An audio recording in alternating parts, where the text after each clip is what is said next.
we'll just run through what we had said was most of these contraindications or restrictions that are imposed post the surgery are those in order to prevent the dislocations of the hip, which to which it is vulnerable for at least maybe a few weeks post the surgery during the maximum protection phase for sure, by which time the soft tissues will not have healed.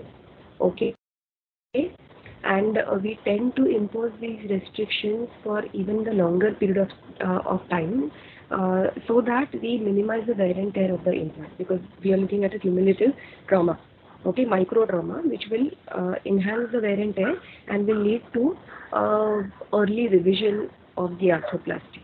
Okay, and that is why we will not really limit these restrictions only to the immediate post-operative period.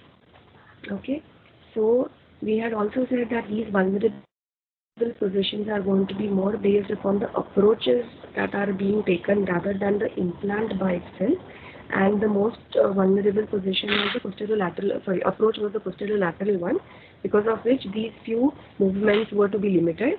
External rotation became more of a concern, and with hyperextension if it was the anterior approach. I hope everyone is clear with these. I've added a few figures and I have just rearranged a few. So this was the wedge or the abduction pillow that I was referring to, and this is how it would be placed. So the figure that I had shown you all yesterday only had a pillow in between. Of course, that is what is going to be more commonly used. So not all may be able to buy this. These are mostly essential for the immediate hospital stay, and patients can manage with the pillow after they get back home. This is an abduction bar. So you can see between these two, the difference here is this also imposes an extension of the knee and does not permit it to bend. But as the patient becomes more functional and is allowed to move around, they can even use the abduction bar, which permits them to bend the knee. Okay. You can see that the abduction pillow has also been used in the sideline position. However, patients do not really find it as comfortable. Okay, it's not really easy to have their leg as high in the air, and that is why this kind of positioning also becomes sufficient. So as long as you do not allow the abduction to go beyond neutral.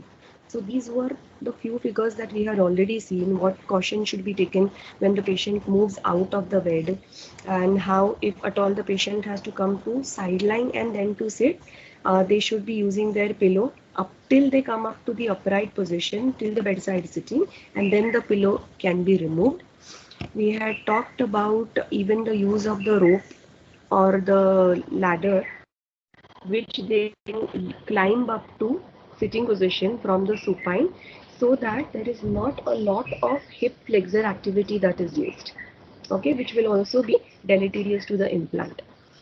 Then not crossing the legs beyond neutral in the supine position. Then these few things also we had seen. Okay, here we had said that if at all the positioning does not permit that the operated extremity should be outermost, which is what we will definitely advise the patients to do, they can still use their a rope or a belt that can be tied to the lower extremity to get it out of the bed. But what is preferred is this, that the operated leg is outermost. So the bed positioning should be adjusted in the same manner. All right. Then we had talked about even the sitting position, how the use of an armrest is helpful. We had talked about avoiding awkward positions in sitting.